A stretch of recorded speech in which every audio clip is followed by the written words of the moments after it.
Okay, good afternoon and welcome to the final session of the Absolutely Interdisciplinary 2024 conference. Our theme today for this final session is AI adoption in industry. For those of you who don't know me, I'm Avi Goldfarb. I hold the Reisman Chair in Artificial Intelligence and Healthcare at the Reisman School at the University of Toronto, and I am a research lead at the Schwartz Reisman Institute.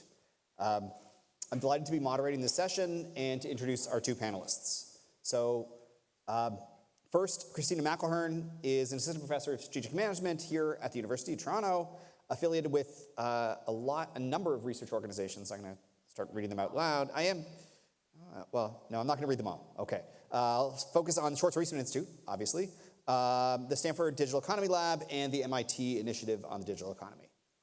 Previously, she was an assistant professor at Harvard Business School, and prior to that, she earned her PhD at Northwestern University. She also has worked for two early-stage tech ventures in Silicon Valley, and she serves as a lab economist at the Creative Destruction Lab.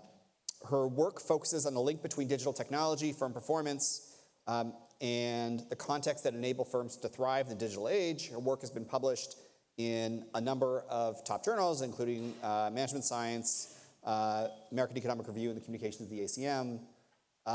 And as you'll see today, Christina has the best data in the world on AI adoption in industry in a way, at least in US data, that is not colored by the incentives of a consulting company trying to sell something.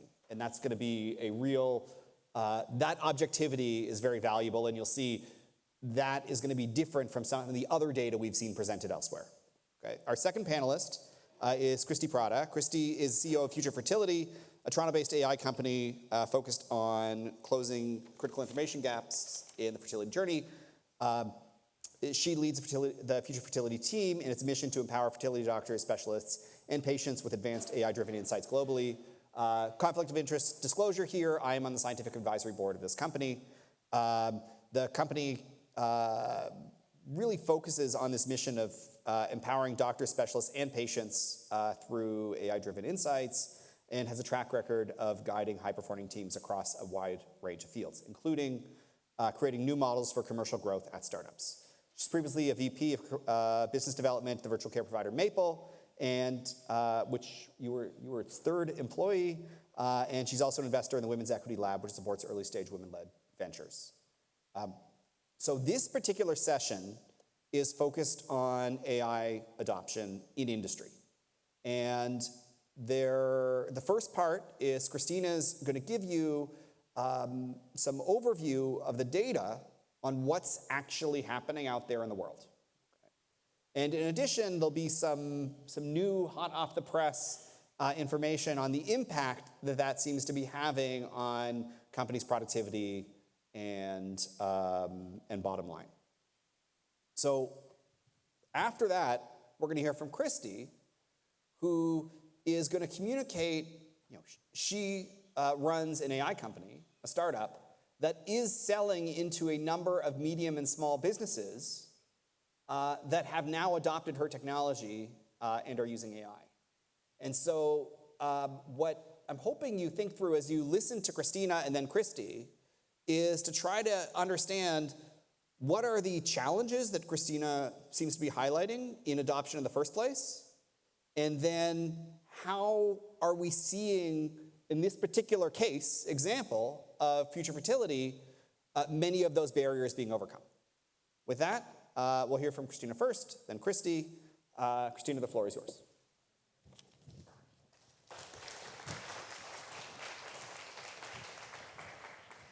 Great, thanks so much. All right, mic is live.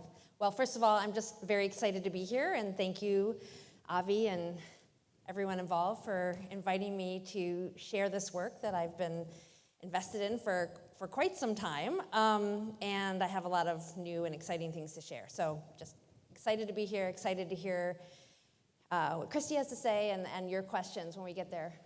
I have to come out from behind the podium a bit. Okay, so put a title on this sort of work in progress. We're thinking about friction at the AI frontier. What I'm about to show you is a lot of data, but the theme I think I want you to have in mind as we move through this is that this actual use of AI in production by firms, and I'm going to show you a lot of data about a lot of kinds of firms, is not moving as fast as many of us think. It's not moving as fast as sort of the popular press will be talking about. It's not moving as fast as the flashy stories. It's not moving as fast as the frontier of technological capability. And I'm going to show you what I mean very precisely by not as fast. Maybe to anchor you a little bit, set the table a little bit, maybe move some of your expectations from where they were when we started this really rich set of ideas last 3 days, 2.5 days, is what we will call the challenge of general purpose technologies. And I'm going to take a page out of Avi's book. There's actually a slide, I think, from one of his decks in here, where we know that these types of technologies are pervasive and that they tend to improve. We have these groups of technologies that improve over time. They spark complementary innovation. We have a lot of work on how this can take a lot of process innovation, organizational redesign, redefining of tasks, that there are system-level constraints that come to play, so it's not just what happens at a given firm trying to use new technology. Avi and my lovely colleagues with their work have shown how this can be a system-level concern. I have work from 2015 on the internet showing how supply chains and supply chain frictions can cause delays in firms' actual use of new technologies. And the bottom line is that this takes inspiration, cash, and time. We have to figure out how to do it. We have to get it done, and it's usually costly in terms of time and money, often time or money, often both. This is the steam engine. This is one of our go-to slides when we talk about general purpose technologies. From the time of Watt's advances in this technology, and there was work on this before then, to when it actually was deployed widely in production in the US was about a century. So we had invention, and then we had co-invention, and it took a minute. And you're going to be saying, yeah, but that was a long time ago, right? And yes, the pace of change is growing, but from the time of the computers, IBM came in, and we had mainframes, and it took a minute, right? Like, this does not happen right away. Mainframes and databases took decades to the point of where we could commercialize this technology to where it was used widely in production. We get PCs. You all are a little bit more familiar with those, right? Started to speed up. We went from a pace of having 10 to 20 years between major innovations to enterprise software, internet, and e-commerce, the Internet of Things, broadband and mobile. Now we're looking at 3 to 5 years, social media, big data, cloud, deep learning, and now generative AI. And you can see my little bars are getting shorter and shorter. We went from 3 to 5 years to what, months? Are we now at a pace that is just completely different from everything we've seen before? Gordon Moore said this. Trudeau has also said this, but Moore said it first. The pace of change has never been this fast, yet it will never be this slow again. So we definitely have to grapple with the fact that this technology is on a roll. Maybe we don't need to panic, but we do need some urgency in how we address this. And so the popular view, of course, is that this is coming at us like a bullet train. There's been wonderful story after story in this conference alone about all the amazing things that technology can do now, and it feels like it's coming at us really, really, really fast. But I think it's worth keeping in mind that the stuff that is interesting, newsworthy, and that firms are willing to share publicly, that shows up in the press, that shows up in the anecdotes, that captures our imagination, is just the tip of an iceberg of stuff that is actually going on in firms. And I'm wondering if this is what's really happening.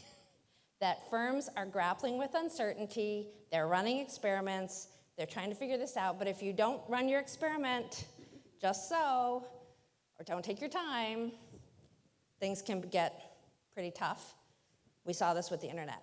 And I have to say, as somebody who was doing the .com thing back in the day, a lot of this feels kind of familiar. So what is actually happening with AI adoption in America? This is a paper that just came out in January of this year. We've been circulating for a while. It's open access now. This is joint with a bunch of folks at Census and frankly, who was at the Digital Economy Lab at the time. He's now at UBC, and Eric Brynjolfsson, who is known to many of you. We've been working with the apparatus of the US Census Bureau to write and collect questions on actual AI use in firms. And this seems like a pretty overblown title, right? Can we really say something about AI adoption in America? And the answer is kinda. We sent the survey to 850,000 firms across the US whose response was required by law. That gives us a pretty good view of what is happening in a very large, diverse population of firms, sample of firms. And then we go ahead and we can even reweight it to be representative of the entire US economy. So even with all this firepower of the government behind us, we still end up with only about 573,000 firms. We can link it to a lot of other data, though, and we can reweight according to the US business dynamic statistics to say something pretty meaningful.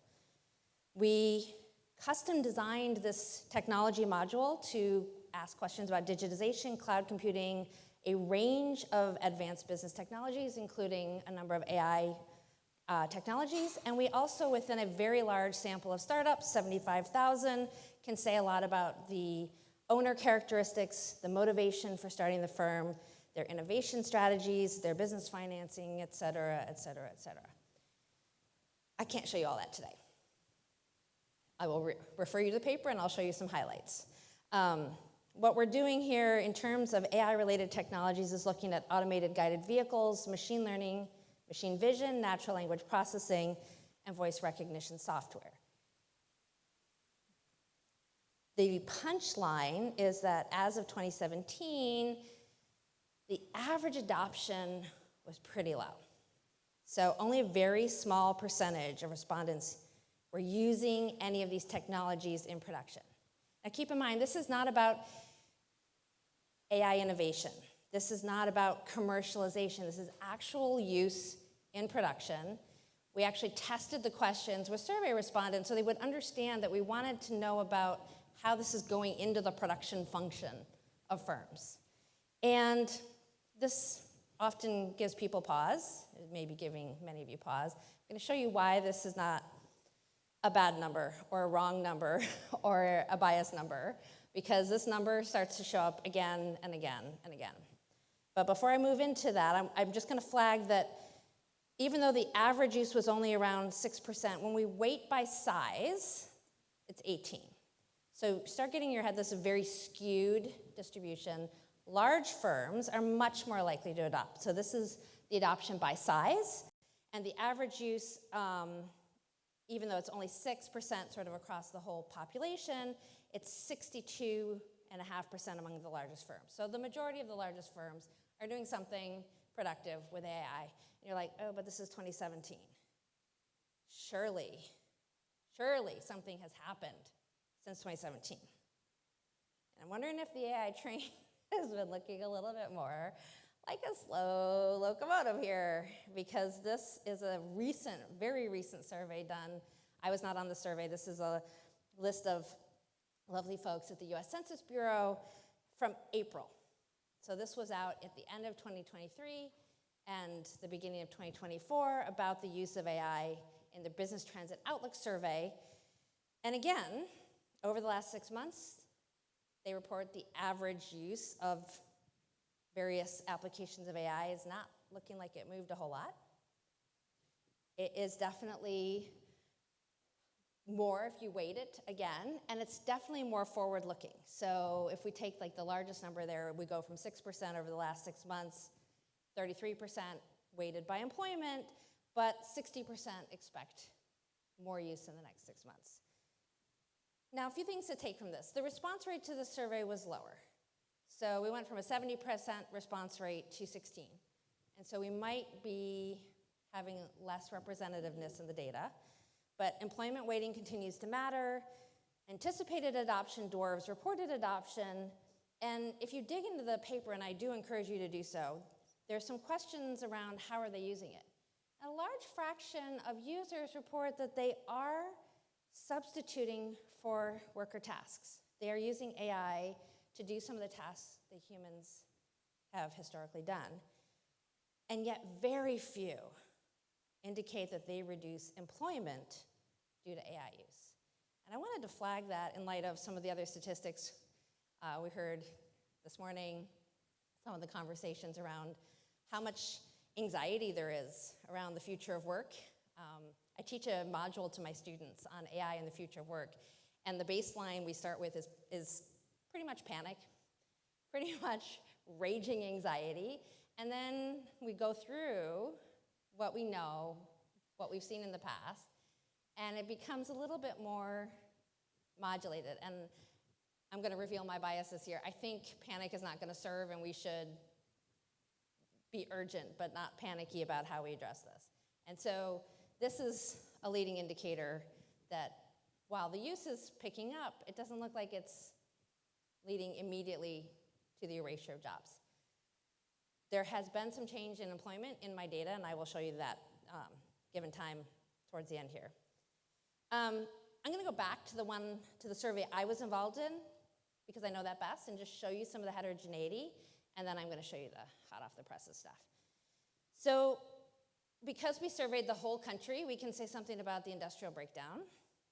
We see a lot, obviously, going on in the information-related industries, a lot in healthcare, and a lot of manufacturing. Now, manufacturing gets a bad rap. Like, people think manufacturing is like boring, old school, not teched up. Is far from true. And I thought it might be interesting because I just passed my my Canadian citizenship test, and I had to know what some of the leading industries in Ontario were. And turns out manufacturing is in the top 3.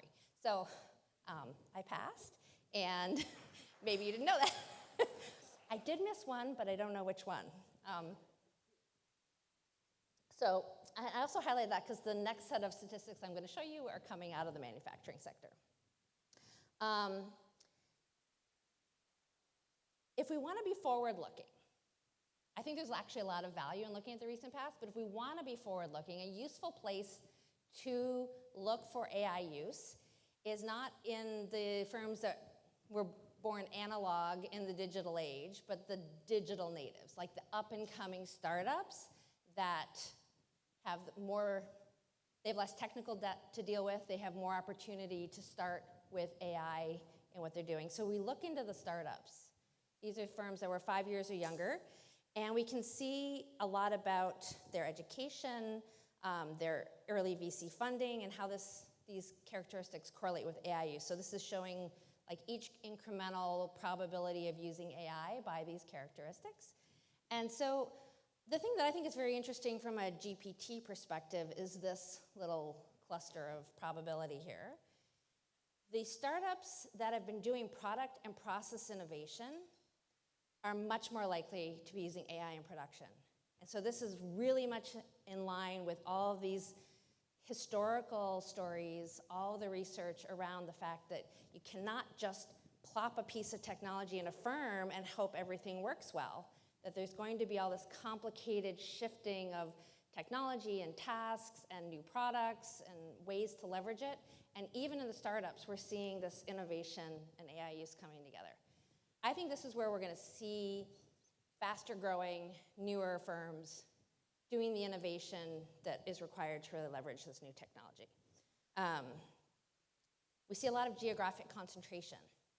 So this is, sorry, I don't have a map for Canada. This is where we're finding AI use in single unit firms in the US.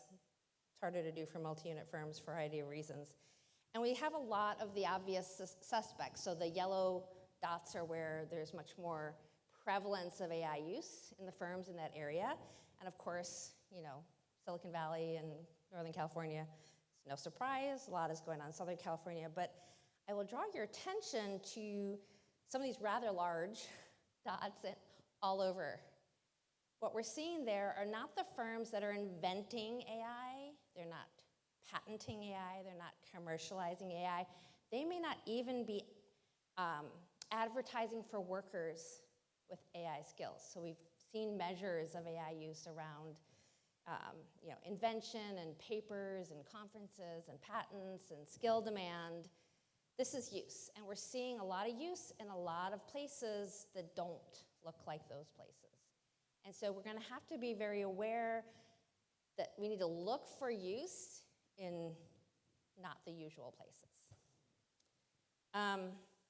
Okay, can we update this view on adoption? Because y'all are like, oh, 2017, that was so long ago, it was pre-pandemic, time has collapsed, what is time? When I say hot off the presses, I mean, I gave this talk to the US Census Bureau over lunch today, so they would let me do this.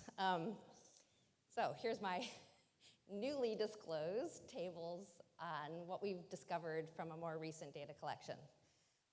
So this is joint with MJ Yang at Oklahoma, Eric Brynjolfsson at Stanford, and Zach Groff at the US Census Bureau. So this is the 2021 MOPS. So for now the third wave here, it's our third wave. We started 2000, I have my dates wrong. We have 2010, which also asks about 2005, 2015, and then we tried to avoid COVID. So 2021. Hopefully we're managing to pick up something besides that. It's an ongoing survey. It's at the establishment level, again, run by the US Census Bureau. Again, the response is required by law. That is my favorite thing to say in a talk. I like to show up this and we have the survey, and if they don't answer it, somebody from the government starts to call them and hassle them and threaten them and fine them. It does great things for your response rate. Not all the respondents love it. Sometimes when we show up to test the survey, they sign up to talk to us about the survey, but they first want to yell. They're like, really?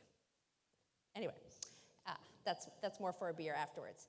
So we got this 10% sample of all the plants in the manufacturing sector. The certainty sample alone covers 70% of what's going on. So this is not a small slice of what is happening in US manufacturing. The response rate was 68%. And spoiler alert, not much changed. These average rates remain super low. So one thing that's come up a few times already, and I want to just clarify right out of the gate, is like, what do we mean by AI use? This term gets knocked around. Got my friend Ken in the back who's like cranky about how we toss around AI and how we think about what the capabilities of these technologies could be. Not everyone views this the same way. So we define it. We tested the definition exhaustively. We actually had to get the Office of Management and Budget to approve what we were defining on our survey, so we didn't upset anybody.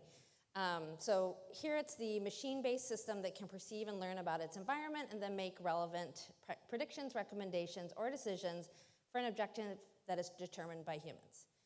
And we had to put the objective determined by humans on because if you go to folks in these firms and you ask them about AI use, they're like, AI doesn't get to decide anything around here.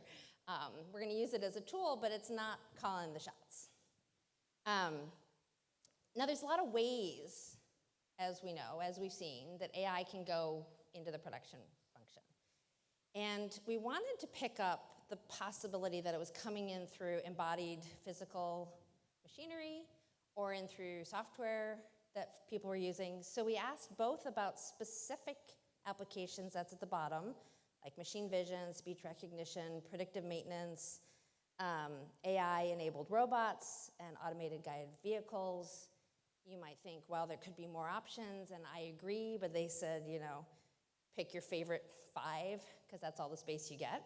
And then we also asked about different functions that could be using AI even in software applications to support everything from production scheduling and monitoring to supply chain management and logistics and sales forecasting. And so we're trying to triangulate on use from a lot of directions. We're trying to make sure if it's there at all, that we catch it, right? We tested the heck out of this. Excluding testing and don't know, because actually sometimes folks don't know, and I can't show you the breakdowns by individual line because the cells are too small. Adoption rates are still on the low side. Now they're higher than 2017, but they didn't take off like a shot. So if we look at least some use of one of these systems, either in one of those functions or in the narrow definition, on a population-weighted basis, we get 23% use in production. Underneath that number is the coefficient of variation, which is telling you that there is a lot of noise around these estimates. And so the thing I get most when I show these low numbers to somebody, or I'm talking to a journalist or a policy person, they're like, why are your numbers different? Why are the numbers different here, or the numbers different there? Some of it's noise. Some of it's that even in the best way possible, if there's variation in definition or understanding of the questions or who you pick up in your sample, there's going to be some variation. So one plea I will make to you when you talk about this is to recognize that there's a range around a bunch of these numbers, and the size of that range is probably also something we should be thinking about. So that's the use of it at all. If we try to gauge, I don't know if it went by a little fast, but these questions say how much production is relying on the technology use. If we use the middle of those buckets, we're only looking at 8% of the value of production actually relying on AI. So the other thing to take away from that is that firms are reluctant to base their main production activity on this new technology. So it doesn't mean that they're not playing with it. It doesn't mean that employees aren't testing things or that there isn't a line where they're trying to use this in a new way. It means that it's really not driving most of the production. And when we look at these specific technologies, the average adoption and the intensity go down. Why? You might ask, is this happening? Well, we did ask. We said, if you're not using AI or you've been slow to use AI, what were the barriers to doing this? And they could select all that apply. So the top one is cost. The top one that they list is cost. The next, and this shows up even more so in the Business Trends and Outlook survey, is not really seeing the use case. So this is that inspiration gap I mentioned early on in that GPT slide, is not really understanding how we need to apply this in our business. So when I'm talking to potential respondents to the survey and they say, yeah, no, we don't use AI, and I'm like, why? And they're like, got no use for it here. This isn't what we're doing. I don't see how to do this. It doesn't make sense. And I think there's still this really big gap between the capabilities of the technology and the actual functionality in day-to-day production that remains to be solved. Another key problem is that even in pretty good, well-managed, modern plants with educated managers and educated workers, and we can see that in the data, so we can separate that out, they don't have the skills on hand. And so the lack of expertise around AI is also a barrier. We're going to use that in some of the productivity estimations that I'm going to swing through pretty quickly very soon here.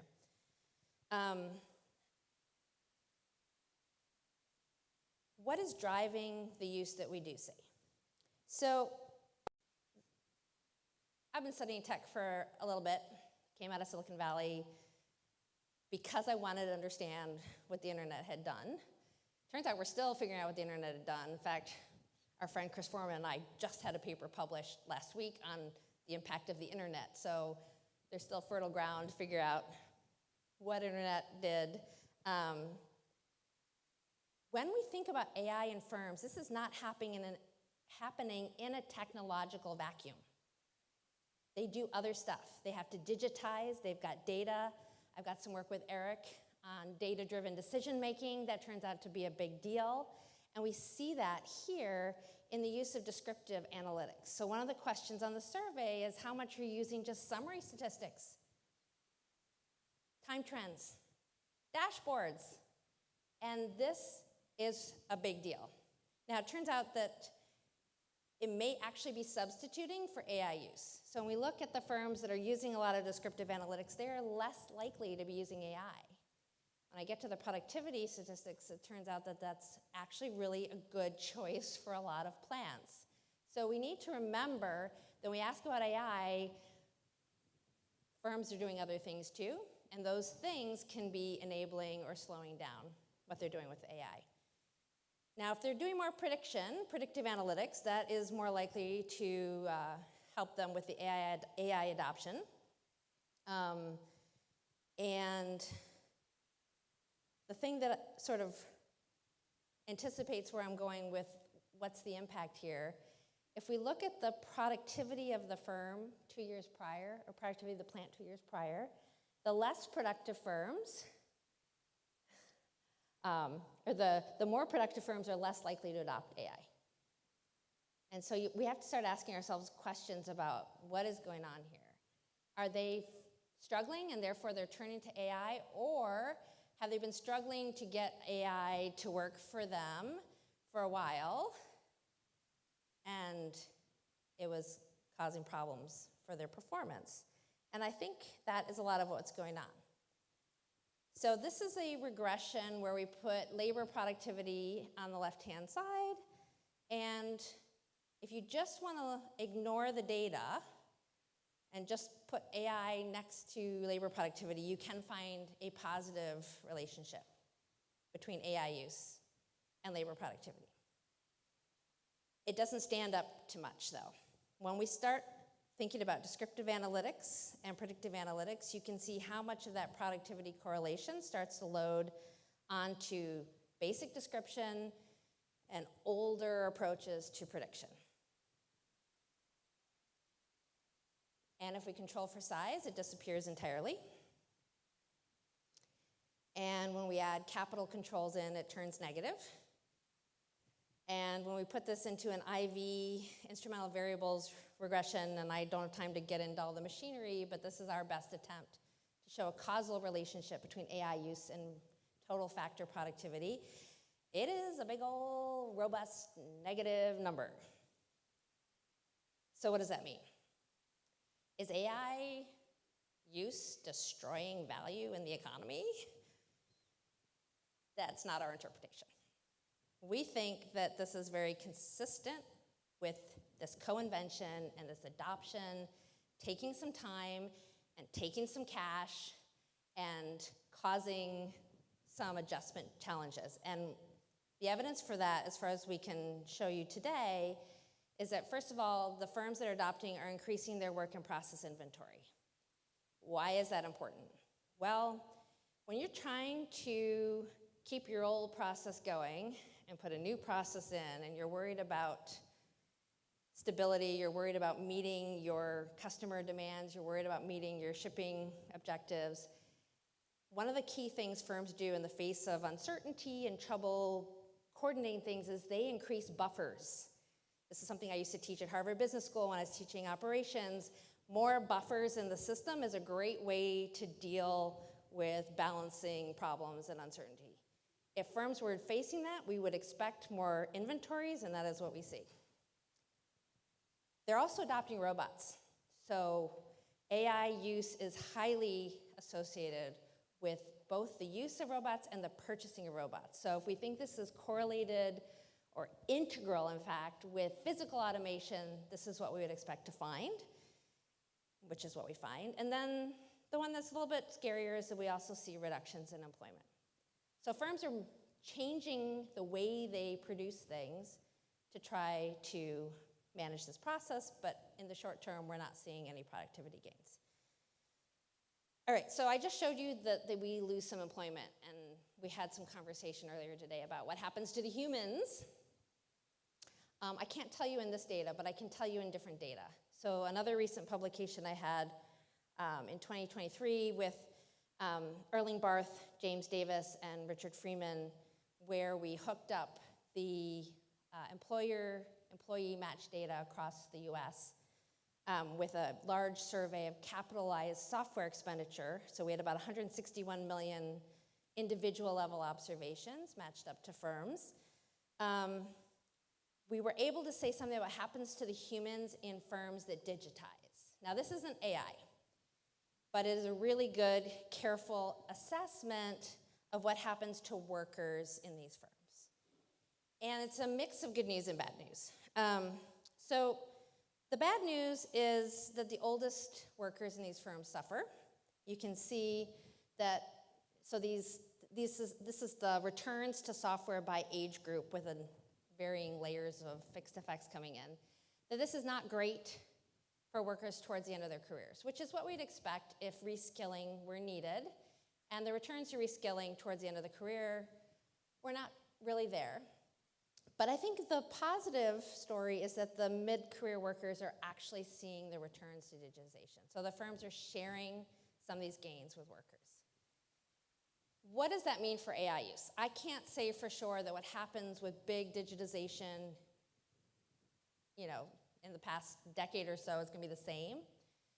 But if firms in the past have figured out how to digitize and upgrade their production and share some of that gain with workers, maybe they'll be able to do it this time around. And so I think having a sense of what we've been able to do before is useful for thinking about what's going to happen next. I did write this up in human speak for Schwartz Reisman in 2020, if anyone wants to read the plain English version. All right, so what are the conclusions here? AI deployment is low, skewed by size. Ignore size at your peril. Like, we really can't lump small firms and large firms all together in thinking about this phenomenon. I think we have to be smart about technological substitutes and complements. I don't think all firms should be considered at risk for using it. So far, the performance gains have been negative, but we think this is consistent more with adjustment than some nefarious future trend that we're going to be on forever. Heterogeneity abounds.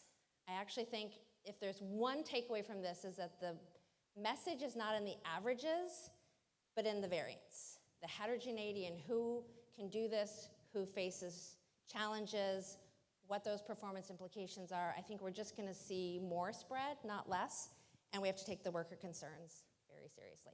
Thank you.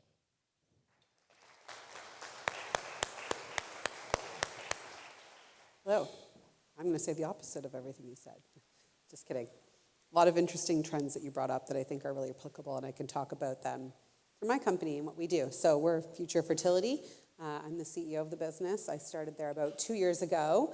It was founded by a physician, an REI, so that's a reproductive endocrinologist, so a fertility physician, and an expert in data science and building technologies and machine learning. So they came together, created the company, and now here I am, joining them to commercialize the technology, and now we're happily in over 100 clinics around the world, but it's not been easy, and it's still not easy. So I'll talk through a little bit about what we do, and then some of the challenges we have been addressing and will continue to address, and I think it will really complement what you talked about well. So just stepping way back about what we're doing and the industry that we're in the IVF world, it's a relatively new specialty. It's only been around for a little less than 50 years, was the first IVF baby. There's actually a Netflix documentary coming out about the first IVF baby. So this is a relatively new area of medical science. Lots and lots of data is collected. I think that's one of the benefits of it being new, is it's in the time period where we're using technology and collecting data in a more consistent way in the healthcare world. So lots of data is collected through the process. However, there's lots of gaps in understanding. So while it is new and there's lots of data, there's still a lot of room for improvement, and success rates really haven't changed that much in that time period. We kind of figured it out, figured that we could do it, and not much has changed. So our belief is that this is a perfect application of AI, and AI will fill that gap, and that's the mission of the company. Apologies for the formatting there. Some of my fonts don't come through. But the really important thing to know about the fertility process is right now, and in the medical community, we use a term called standard of care, which means, a practice that's consistently applied, or a way of looking at something or measuring something or applying a way of thinking to something in the medical world. There's a standard of care for basically every single input into the process, except for the oocyte, which is the human egg, right? We can measure hormone levels. We understand things like AMH, FSH, all the different things that need to be activated to change hormones in your body to reproduce. We understand that pretty well, and there's standard of care around it. There's also standard of care for measuring and assessing sperm, concentration, motility, morphology, standards around that implemented globally. There's standards around embryo grading. We can look at an embryo through a microscope and do a pretty good job of identifying which embryos are good and which ones are not, and which ones will succeed and which ones won't. And for the endometrium, we have, a bit of a standard of care. It's still a newer area, but we have a general rule around thickness and when to implant. But with the oocyte, it's been a struggle. The reason being that in spite of this being one of the most critical variables, right, the egg itself contributes more than just DNA. It also contributes mitochondria, extra proteins, and all these other biological things that really turn that combination of sperm and oocyte into an embryo. We can't assess it well. People have been looking through the microscope at it, trying to identify dysmorphisms or things that can be visually detected and try to link that to success. And it's not been successful so far. There's no standardized visual scoring system for the oocyte, which means it's really, really challenging to figure out how to improve outcomes if you don't know how one of those variables in that equation is working.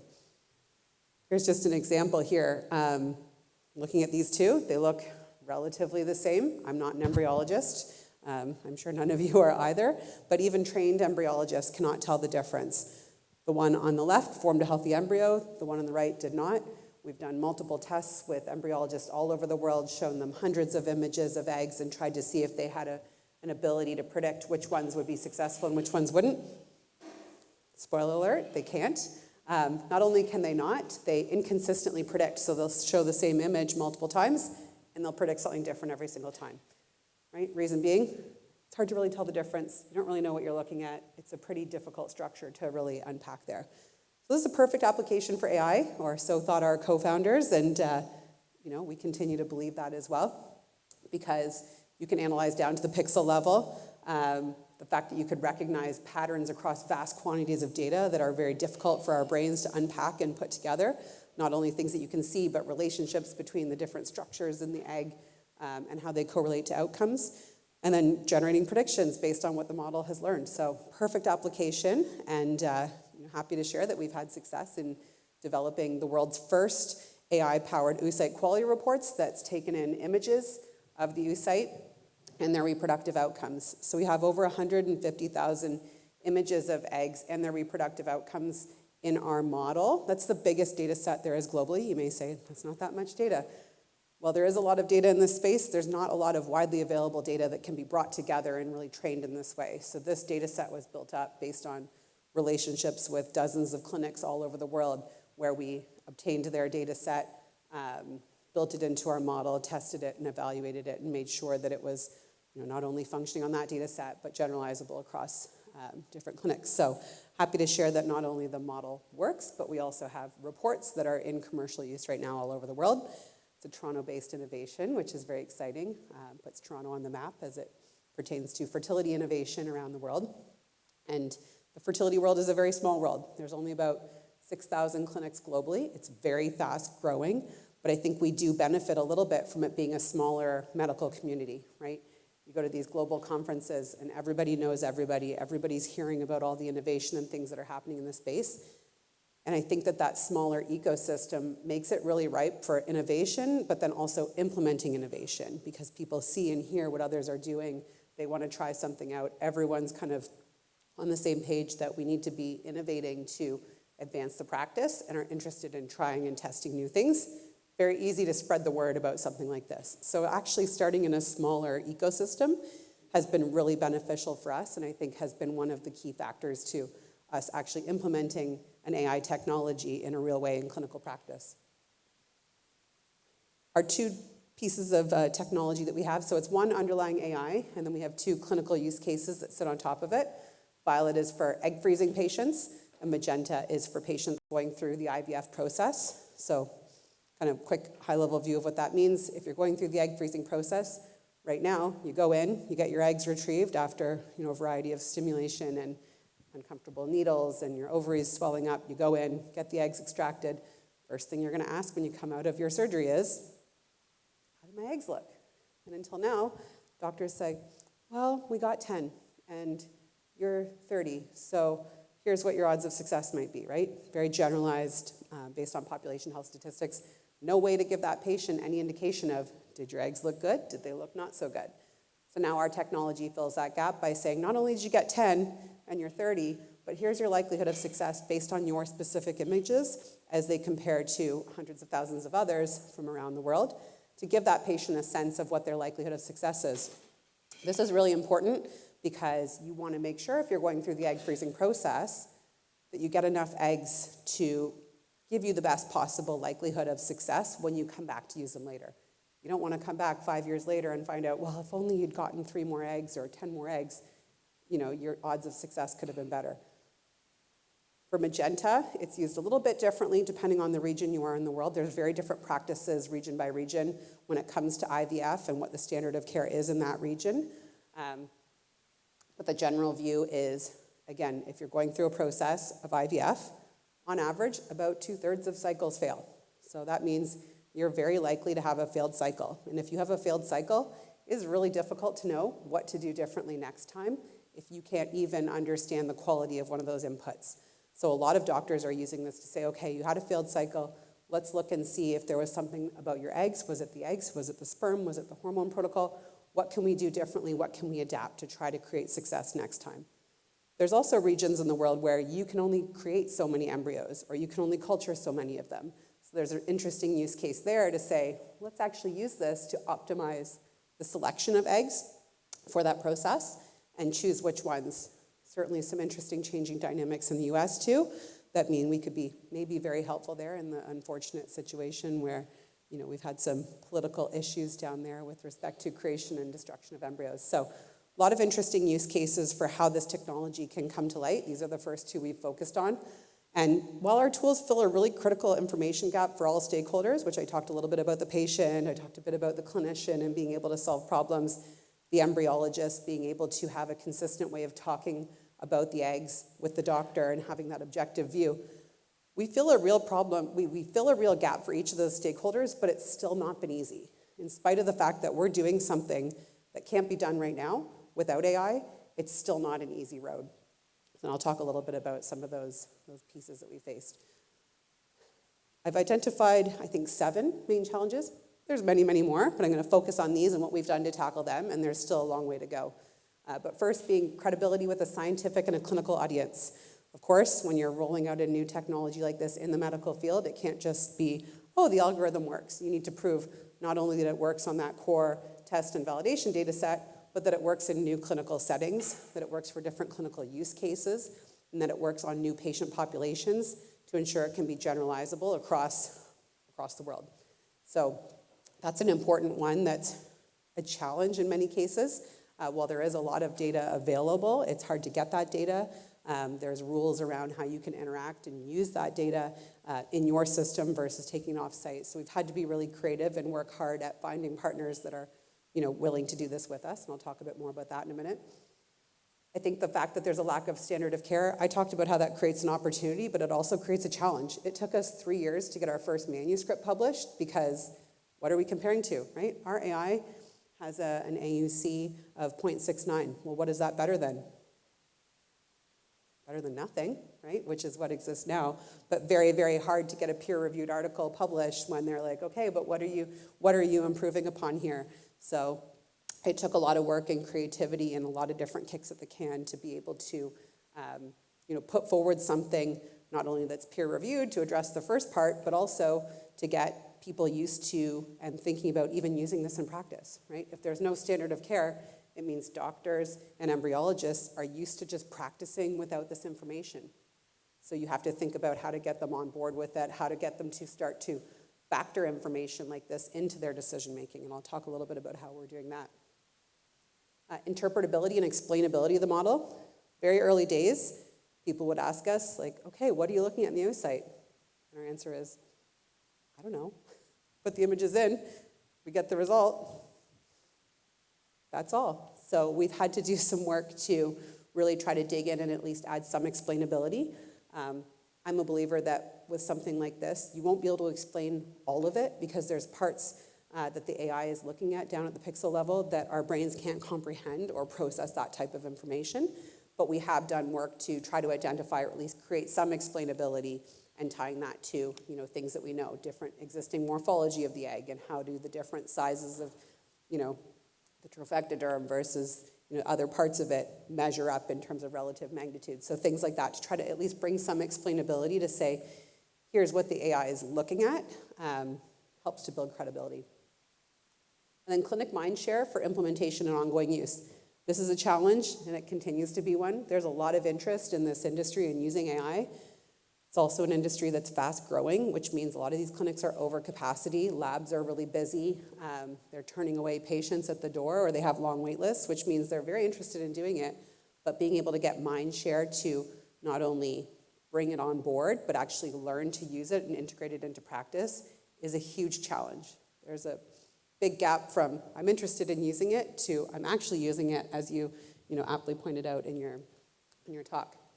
Business model is another challenging one. The business model in this space is difficult. We sell directly to clinics, but this is a culture of add-ons where in a private pay medical field, you go in, you pay for your IVF, but then there's all these other tests and things that you can do that the patient's expected to pay for, which means we have to think about how do we fit into there. If we're selling this to the clinics, there better be enough benefit to the patient if they're going to be asked to pay for it, or we need to be able to prove that there's enough efficiency savings to the clinic that they're willing to take it on and eat that cost. So that looks a little bit different region by region, and it's something that we're continuing to unpack as well. And then patient education. You have to educate and think about not just the people using the technology, but the recipients or those who are kind of receiving the outputs of that technology, right? I think you pointed out, it's not that the AI is making the decision for us, but making that information available to the patient is important and something that we think and talk a lot about. Also in this industry, again, private paid, highly expensive in many regions. So you have patients that are researching and reading about the tests and they want to be informed not only about the journey and what they're going to be paying for, but they want to know all the different inputs into that. So again, it's an opportunity and a challenge. So here's just some of the examples of what we've done and what we are doing to tackle these. I would say we've not solved all of them, but we're making good headway. We've made significant investment in studies to validate our underlying model as well as clinical use cases. So we're not just going out and partnering and saying, let's validate the model and make sure it works in your clinic. We'll say, let's validate the model, but also you tell us how you'd use this technology and let's build a study around it to prove that that use case makes sense and that our results correlate with the way you want to be using and implementing the tech. We've had some good success with that and continuing to have more this year. We're happy to share we've had our most successful year for conference abstract submissions. Most of them are with partner clinics. Often they're partner-led. So that's, I think, a big thing in this industry is not us going around and being like, here's our abstract, like, let us tell you about it. Having a partner clinic come and talk about our technology and submit abstracts and present it really helps take us to the next level. We've spent a lot of time and effort partnering with scientific leaders and key opinion leaders around the world. So when I say scientific leaders, I mean more so on the clinic side, but then also KOLs within those clinics or within industry to test and validate the technology to help us think through use cases and product evolution.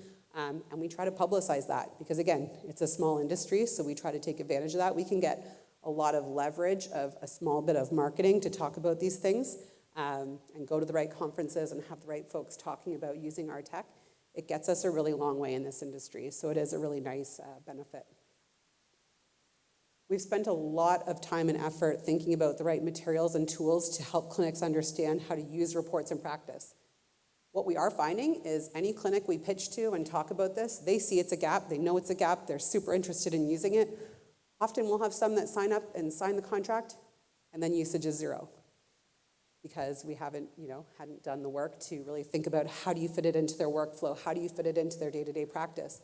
While this is solving a gap, it's a gap they've been living with for as long as they can remember. So we really needed to invest in materials and tools to help them understand and think about how to fit this into their practice. And it's been a little bit of a long road, and it will continue to be, but we're making amazing traction on this, from having tailored materials and tools, so informational videos, case studies, giving doctors the opportunity to try it and not just watch us talk about these sample scenarios, but try this out alongside your patient caseload so you can understand how this can be useful in counseling and decision making.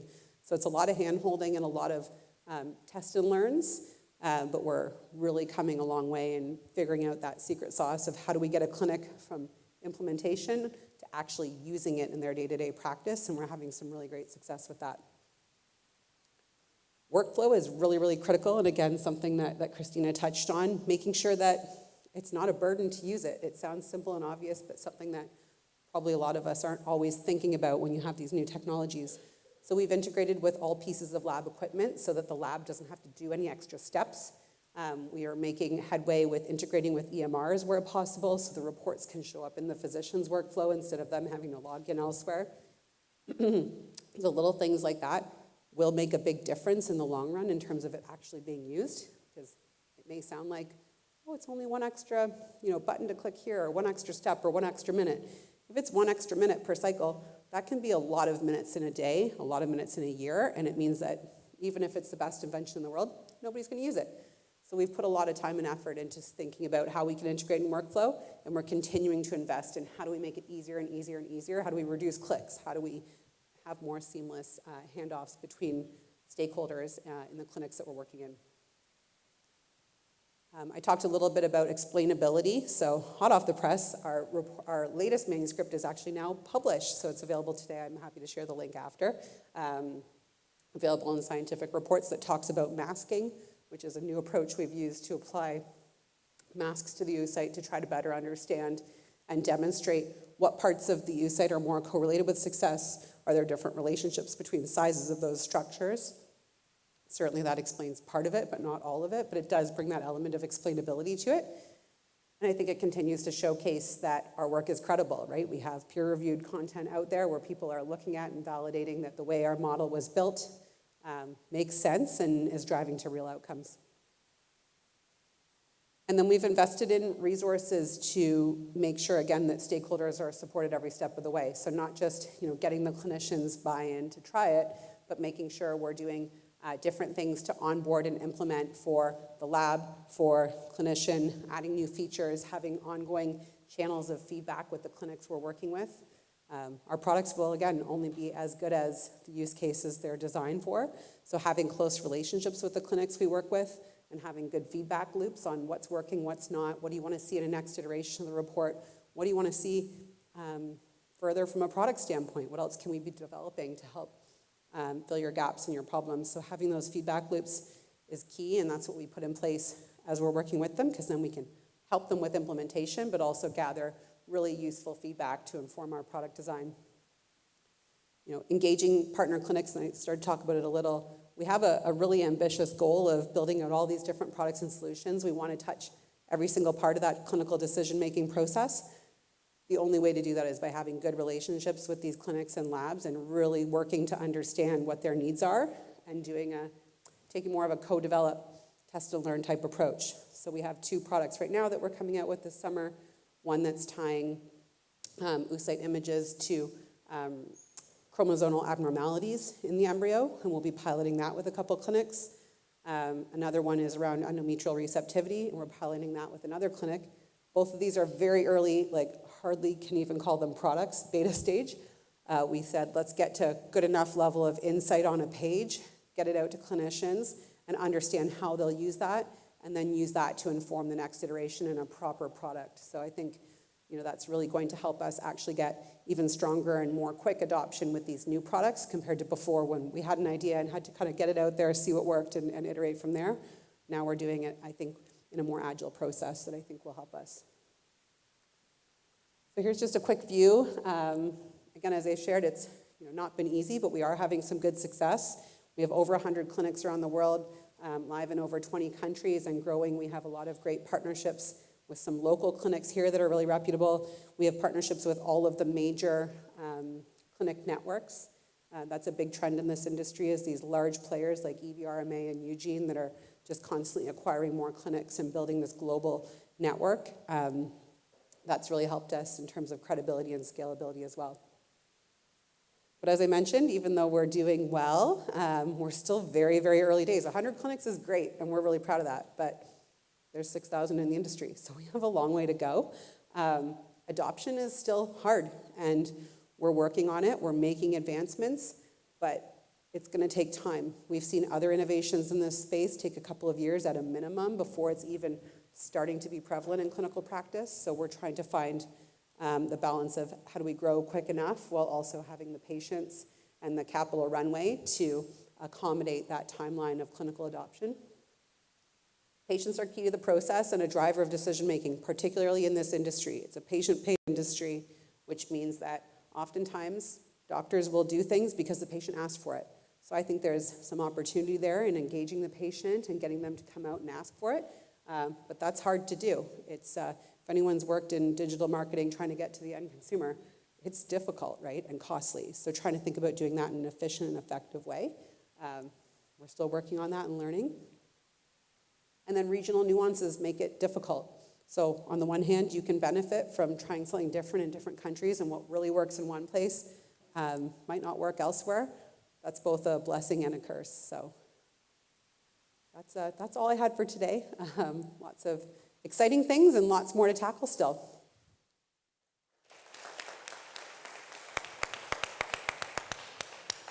Okay. Very cool. So thank you so much, both of you. Before we turn it over to the audience for questions, so back to Christina. So to me, it seemed like, okay, you provided some theory and high-level evidence from thousands of firms, and then we just heard the details on one. But I'm just curious how you think about co-invention in the context of what you just heard. Well, I thought that this was like a perfect example, like, going from the high-level statistics right down to the micro level. And what really popped for me was the system involved, that in order to make a change here that really sticks, you can't just invent. You can't just have the invention. You can't even just have like the first stage like application or the first validation. You've got to get into the business model, into the workflow, all the way to like the end user, the patient, the ultimate beneficiary, and getting all that coordinated seems tricky. And I think what you're seeing at the micro level is just, at scale in many, many industries across the country and across the US, and I think it's probably true here in Canada. I glanced at the baseline adoption statistics here, and they're very similar. I expect them to be lower. So They're all low. It's very low. Canada's It's low. hard to go Okay. lower than single digits. So you prepared that talk before you'd seen Christina's talk? Yes. Okay. Yeah. Not knowing that it would be... We did no not idea. coordinate. There was You no did not system coordinate. coordination. I had some inkling, because knowing what Yeah. both of you were going to talk about, but I you felt didn't like we were coordinate. cheating a bit as I listened to hers. I was like, okay. So now that you've started sort of a theoretical sort of framework for all the work you've been doing and sort of inventing a science, like, oh, we actually need a benchmark that didn't even exist before. Let's talk to the clinics and have them invent with us. And they have to change their processes. Now that you've seen that, does it put some of the challenges you've had so far, at least make you feel comfortable that it's not new? Absolutely. And I think, even if I look across our industry, there's a few other AI players, not many. I know that all of us are struggling with the same thing. And I know that even if you step back from AI and fertility and even just look at tech and health, they have the same problems too, right? Like implementing EMRs took, God knows how long, any day now, right? These things are hard to do generally, very hard to do in the healthcare field. And then I think, the further and further you double click out, bigger organizations, different problems they're tackling, not one person sitting there thinking, how do I make sure that this organization is like really implementing this technology in a clear way? It makes so much sense why it's hard. And seeing the amount of effort we have to go to get that implementation in really small controlled settings. Like these clinics make a ton of money, but they're very small, right? Some of the bigger clinics will have, 15, 20 docs, but still, trying to get 15 to 20 people to use something is very different than trying to get like a 10,000 person organization. So, if we're having a hard time truly getting it to be prevalent in a 20 person, kind of group, it makes so much sense why it's harder in these bigger groups trying to do it across different functional ways. So it makes, a ton of sense. So where does this company show up in your data? They'd Any be idea? there in, not in the MOPS data, but in the annual business survey data in the health sector. In And health. so we have a lot of very small firms in that sample. So the thing that people have trouble getting their heads around is that we have this massive sample of very small firms and their 5, 10 employees, all the way up to really, really, really large firms. And that heterogeneity really matters for how we think about this. We're finding the large firms are able to break through the barrier to get using AI in some fashion, at a higher likelihood than the very small ones. But there's this group of startups that seem to have an advantage, and I think it's because they're not dealing with as much past friction as much.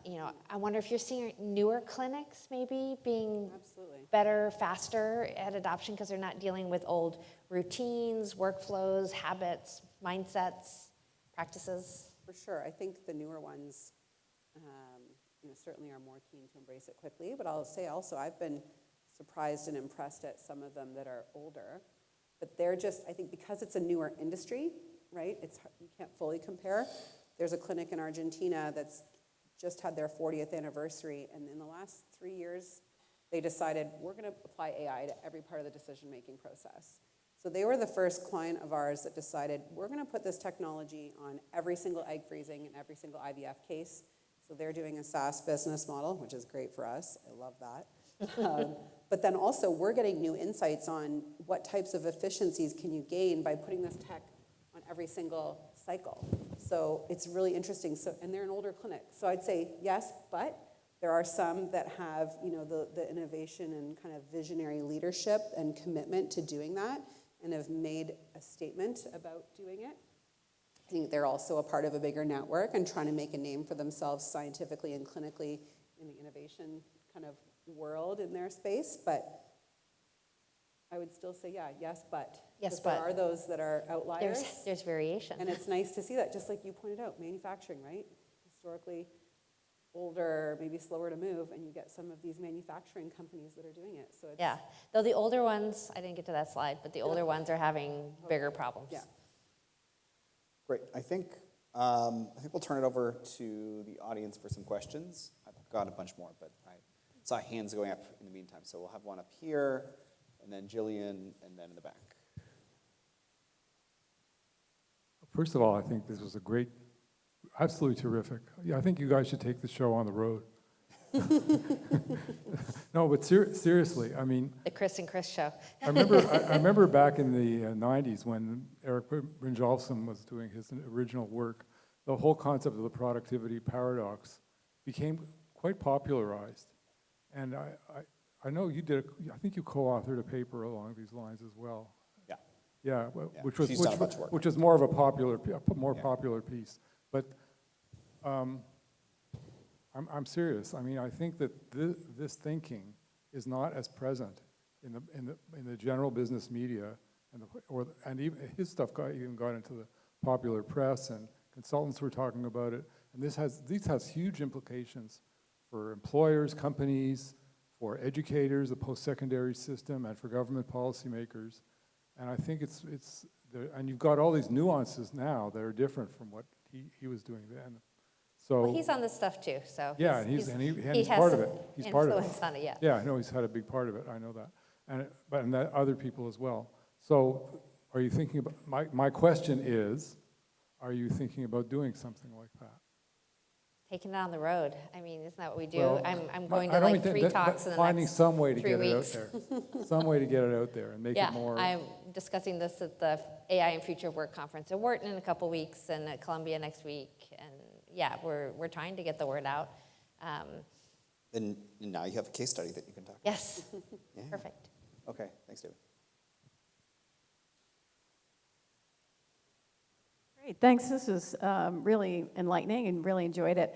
I'm wondering, maybe I get from all three of you your sense of what the trajectory looks like on adoption. Is it going to be the long, slow, boring of thick boards and we'll just, the curve goes like this? Or is there, because of complementarities or whatever else dynamics, that and I'm thinking about Ray's graph earlier, is it like it's like this and then at some point it just dramatically goes up? I'm wondering if you have thoughts just from what you're seeing at ground level, statistics level, et cetera. Yes, and. It's yes, and. I think we're seeing lots of slowness on average. And then, we did a bit of this looking at not AI per se, the way we think about it, definitely not Gen AI, but predictive analytics and moving into prediction. And it starts to go like this. And so on average, we see very little gain, except in the firms that have the complements. So it's going to be, I think, a very rugged frontier. I think I can speak within my industry. I think it's going to take a little bit longer to kind of continue at this pace, as you say, but we are starting to see inklings of that kind of shoot upwards. I think because, again, it's a very, kind of unique, contained environment, the fertility world. There's so many challenges with capacity and, the clinic business model on its own. That means that they're going to have to use AI and technology to keep up with demand, to manage costs, to manage efficiencies, to get more patients in the door. So this is a requirement, and clinics see it coming. So I think that we are going to see that kind of upshoot really, really quickly, maybe sooner than other industries or other areas. Okay, well, I get to answer. So I'm going to add my own 2 cents, which is what's going on right now, I think, is there's lots of firms running experiments. Okay, so you can think of your company and every one of your customers as running an experiment. Mm-hmm. And from Christina's data, where we saw maybe a negative correlation with productivity in the early days, it's clear that a lot of those experiments are going to take time. But honestly, a lot of them are going to fail. But when you think about the trajectory of the economy overall or employment overall, because the lower bound for any given firm on the negative impact is 0, and the upper bound is a lot more, what you end up seeing is those firms that get it end up accelerating and can accelerate quite quickly, where those firms that don't slowly peter out potentially or stay where they are. And we saw that, just to be clear, like in the literature around the impact of the internet, we saw certain places and certain kind of firms start to take off, not really around 1995, more around 2002, and everybody else staying flat. In healthcare and electronic medical records, we saw something similar, which is you adopt EMR, and if anything, it has a negative impact on costs and patient outcome. Like costs go up, patient outcomes go down for months, if not years, and then a handful of hospitals start to do much better, and everybody else actually gets to continue that negative impact. So I think just recognizing that what's going to happen with this experimentation is a handful are going to do very, very well, but they're going to grow so much, they're likely to grow so much if this takes off, that it would more than compensate for the other side of things. In the back, hand up, and then Sheila over here. Thank you so much. Thank you so much for both terrific talks. I have a question for the survey of the industrial companies. I wonder, do you have the data, maybe hypothesis, how the adoption of the AI technology influences social capital of the companies? Trust, cooperation, corporate culture, ethics, because potentially it's a disruptive technology. However, it can change also the social organization of the company positively. So we don't have a lot of information on some of the softer sides of what's going on in these firms, but we do have a lot of information on their management practices. And don't know if we've got causation completely disentangled, but what we see with AI, and we saw this with predictive analytics before, is that in companies that have very high-powered incentives, where they compensate the workers, in particular the managers, on individual level performance, output, where they only promote them on performance, there's no tenure component, where they're quickly fired for underperformance, that this wipes out the benefits of the new technology and interferes with the adoption. And so there does seem to be some sense in which having sort of a less pressurized culture and set of incentives and practices is needed to deal with this uncertainty, and maybe some scope for failed experiments and some extra time for, slack in the system or multitasking in order to make this work. But that's the extent to which I can't say more about some of the softer sides of firms based on the data. Hi, so thank you both for really interesting talks. Christina, maybe this is an over beer conversation, but I wanted to take small issue with your definition of AI, and I actually wondered whether I know that was for MOP in particular, but I wonder whether the definition that you're using is actually influencing the results that you're getting. I think for some people, they use AI as a marketing term for the benefit of their company, and for others, there are some perhaps legal liability issues or other concerns about using the term AI with respect to their uses. But with respect to the definition that you had on your slides, I think there are a lot of safety critical systems where people are collecting data offline, doing learning offline, and then deploying a tool. And I think according to your definition, that wouldn't qualify as adopting AI because it sounded like the learning had to be going on during the active process. And so I wondered whether that was a subtle differentiation. Anyways, just an observation, something to think about, but perhaps you have a quick comment. Yeah, I mean, the challenge of doing this not at the micro level is to come up with a definition that makes sense to 850,000 firms. Or at the plant level, to a manager across every single manufacturing industry in the country. And so we have to come up with something that makes sense. And it's a sausage-making process where we talk to a lot of experts and we take it in the field and we ask if it makes sense. And there, for sure, are measurement problems or things we will miss on both sides. And so what we have to hope at the end of the day that measurement problem doesn't swamp the signal that we're trying to extract from the data. But I will not die on this hill and say we have the perfect measure of AI use. This is a lot of people working very hard. I like this quote from Douglas Adams. I often give it with this talk. Measuring this is hard. And in Dirk Gently's Holistic Detective Agency, he says, let's grapple with, let's do the undoable, let's grapple with the ungrappable, let's prepare to, grapple with the ineffable and see if we can't F it. After all, we're dealing with some pretty abstract concepts here, and at some point you just have to do the best you can with what you got, and I'm sure the definitions will change as the technology develops and our understanding of the technology develops, as the differences among technologies develop. That's why we had all these different ways of coming at it, so we could at least Rorschach test our way towards some measure of this. Which was, thank you. Christy, I really enjoyed your talk, and I think there was a really strong lesson there that's more pervasive than just AI, which is that you can have a great technology, but you have to do the hard work of really integrating it into the work practice of the environment that's going to be using it. And I think that it looks like you're doing a really great job of that. And so thank you for sharing that lesson with us. Thank you. Thanks. Questions in the back? Wherever. Yeah, my question is, I'm going back to Schumpeter, and who developed the notion of creative expression with that technological innovation. And he argued, in effect, that the high cost of innovation took place, and therefore predicted or argued that you needed a monopoly to actually overcome those high costs of innovation. And I'm looking at the argument here about IVF. It might be a case in point.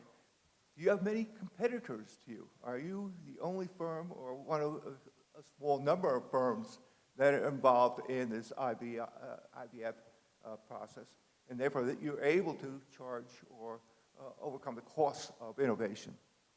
It's a great question. It's I think a complicated one, kind of when you unpack it. But yeah, the short answer is there's a few competitors in this space, but everyone's focused on something different. A lot of the players in this space are focused on the embryo because there's a lot more data available.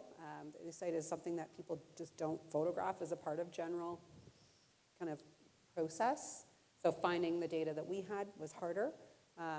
Whereas everybody's photographing embryos, you check them throughout the process. So the data is more prevalent. And there's a really good standard of care for the embryo. So it's easier to say, can we improve upon that? The flip side is we've not seen a lot of the embryo players have a ton of commercial success. I think, again, because you're only incrementally improving upon something, whereas we're actually filling a gap. We've seen one of the embryo players come out with an oocyte product as well. So now we have one other competitor that's doing the exact same thing as us in a bit of a different way. I suspect there'll be more. So your comment about kind of being the only one certainly is helpful. I don't think it'll stay that way. And I also think there will be consolidation because there's just not a big enough pie to get the returns for a VC-backed startup to be able to say, okay, we're going to use this on every egg freezing cycle in the world.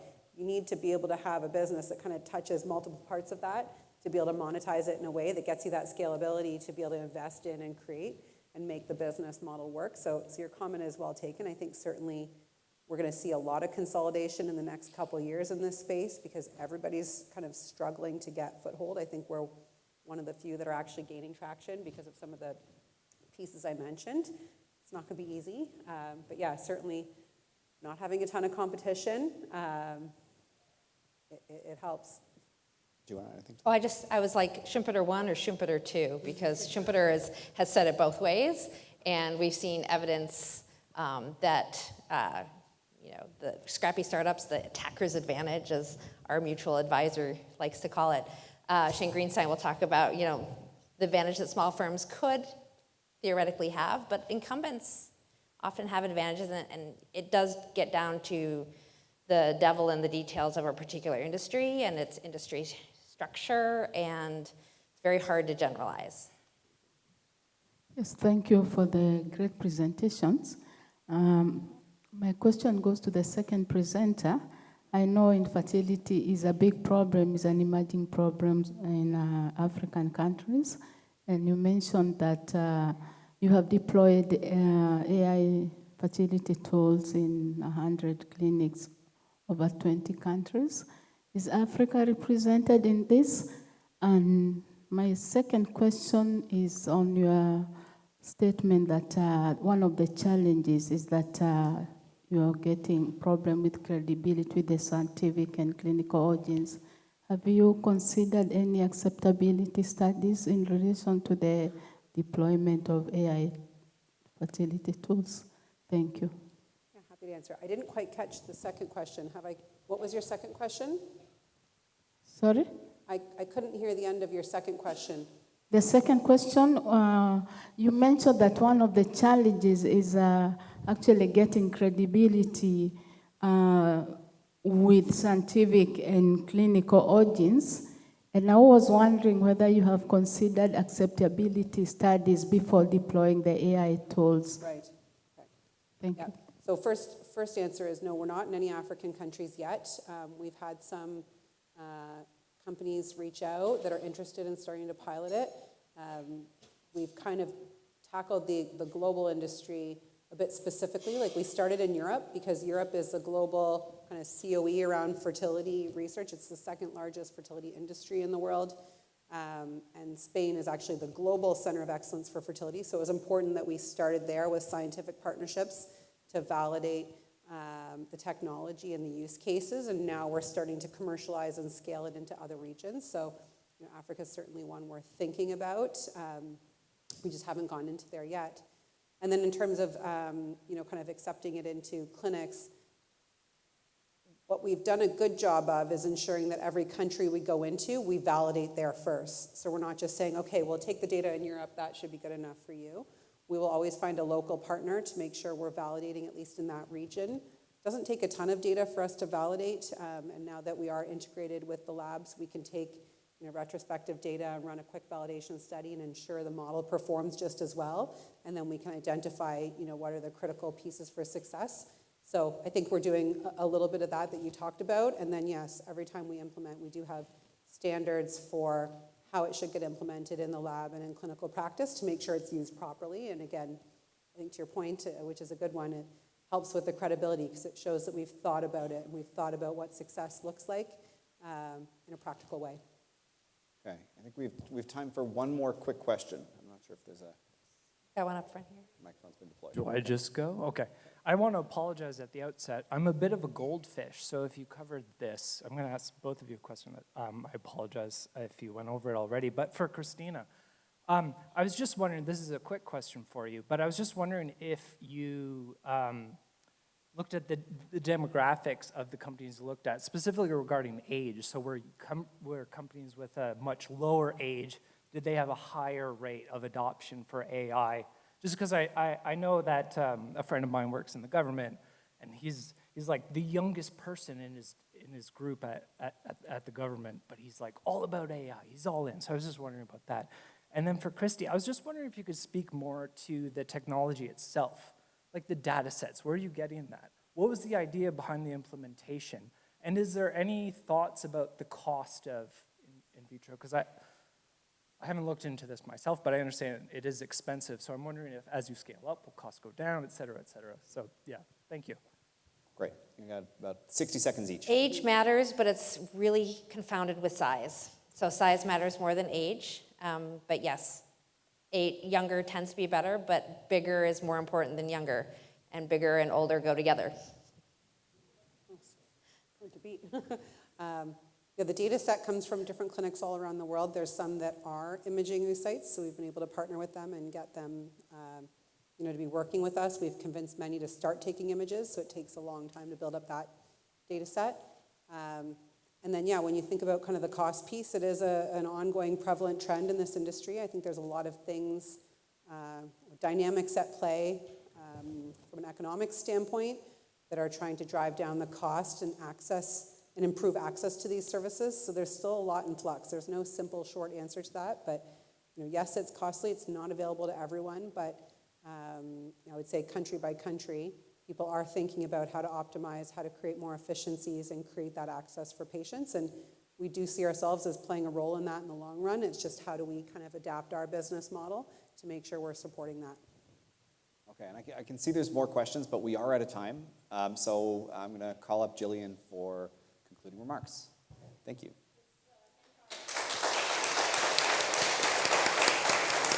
So that brings us to a close. Thanks to our panel. It was really wonderful. And I want to extend my thanks to everybody, all of our speakers who contributed such wonderful insights, as well as all of you, our attendees, for being so generous, thoughtful, and collaborative with ideas and time. I really appreciate everybody being here, and I think we've hit my target of, at least I've heard lots of things I hadn't heard before, so I hope all of you have walked away with that as well. We've explored lots and lots of dimensions of AI. We've really lived up to the absolutely interdisciplinary banner with philosophy, computer science, law, bioethics, political science, communications, economics, management. I think we got some health in there as well, and history. I think we had some history in the back there. So hopefully we've covered the waterfront and even more. And that's really what the Schwartz Reisman Institute is all about. I also really want to give a thanks. Could somebody make sure that everybody's here? Or we got all our staff in here? Are they here? Thank you, Ivana, because I really want to extend thanks to the staff of SRI under the direction of Executive Director Monique Critchlow. Monique, I hope you are still here. This team has been working so hard for months, and I hope you will all agree. This is probably not only a place you've heard things you haven't heard before, but one of the best run conferences you've been at. So I think we set a high standard. And I'm gonna get some names out here. So thanks to Olivia, Giovanna, Kyle, Ronalyn, Helena, Simone, Cindy, Flora, Alicia, it takes a lot of people, Anna, David, Dan, and Marco for just truly wonderful efforts and such attention to detail and making this run so smoothly.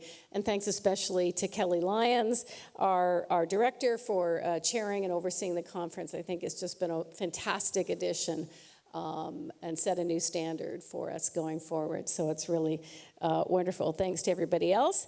So as I said, I hope you'll take away new ideas. I hope you'll come back again next year. Send us your ideas for what we do. Connect with the Institute. Over the year, there's lots of ways to remain connected to the community, and lots of events and great things to see. For those of you who have not yet had enough of AI and the world, we have a fantastic co-sponsored lecture happening in this room starting at 5 o'clock. And that's Beth Novick, a professor at Northeastern. She's giving the Ian P. Sharp lecture co-sponsored with the Faculty of Information here at the University of Toronto. And her topic, after our wonderful session with earlier today as well, From Ballots to Bots, AI's Transformative Role in Democratic Societies. So more things to think about. Thanks again for joining us, and we'll let you all out, so I won't go on and on with a bunch of closing remarks. Thanks very much, everybody. Bye.